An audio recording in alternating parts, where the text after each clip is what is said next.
জনগণের দাবি রাষ্ট্র সংস্কার, জনগণের দাবি গণহত্যার বিচার, জনগণের দাবি একটি অবাধ সুষ্ঠু নিরপেক্ষ নির্বাচন। ইতিমধ্যে অন্তর্বর্তীকালীন সরকার নির্বাচনের রোডম্যাপ ঘোষণা করেছে। আমরা সরকারকে ধন্যবাদ জানাই। তবে নির্বাচনের আগে অবশ্যই ঐক্যমতের ভিত্তিতে প্রয়োজনীয় সংস্কার করতে হবে।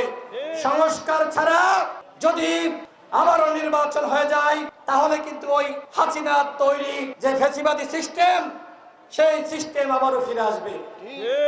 এর মাধ্যমে বাংলাদেশের মানুষের ভাগ্যের কোনো পরিবর্তন হবে না।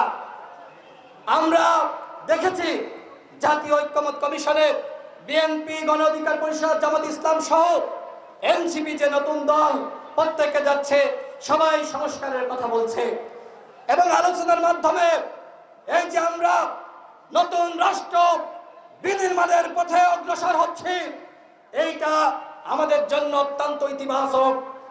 আমরা প্রত্যাশা করি এইবার বাংলাদেশের কাঠামোগত পরিবর্তন হবে, মানুষের যে স্বপ্ন সেই স্বপ্নের পূরণ হবে ইনশাআল্লাহ।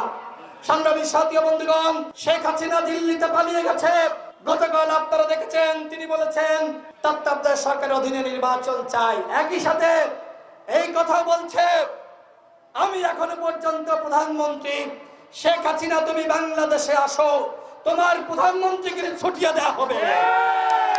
এদেশের হাজারো মানুষকে তুমি গুম করেছ, খুন করেছ। এই জুলাই গণঅভ্যুত্থানে আমার 2000 ভাই বোন, আমার শ্রমিক ভাইরা, আমার ছাত্র ভাইরা, যুব ভাইরা শহীদ হয়েছে। আর তুমি এখন মানিয়ে বেড়াও তুমি প্রধানমন্ত্রী। তোমার ওই চলে থাপ্পড় মারে দাঁতগুলো কিন্তু খুলে দেওয়া হবে। আওয়ামী লীগের নেতা কর্মীদের উদ্দেশ্যে বলতে চাই, যারা অন্যায় করেন নাই, জুলুম করেন নাই, আমরা তাদের সাথে কোনো জুলুম করব না। কিন্তু যারা বাংলাদেশে গণহত্যা চালিয়েছে, যারা নিপীড়ন করেছে, যারা আমার ভাইকে হত্যা করেছে, যারা ভিন্নমতকে দমন করেছে, যারা আমাদেরকে রাজপথে নামতে দেয় নাই, ওই অপরাধী শয়তান আওয়ামী লীগের ঠিকানা বাংলাদেশে হবে না। কথা স্পষ্ট। যারা অন্যায় করে নাই তাদেরকে ক্ষমা করে দেওয়া হলো, তাদের সাথে কোনো জুলুম করা যাবে না। কিন্তু কোন ফ্যাসিস্ট অপরাধী, তার সাথে কোনো আপোষ নাই, তাকে ছাড় দেওয়া যাবে না।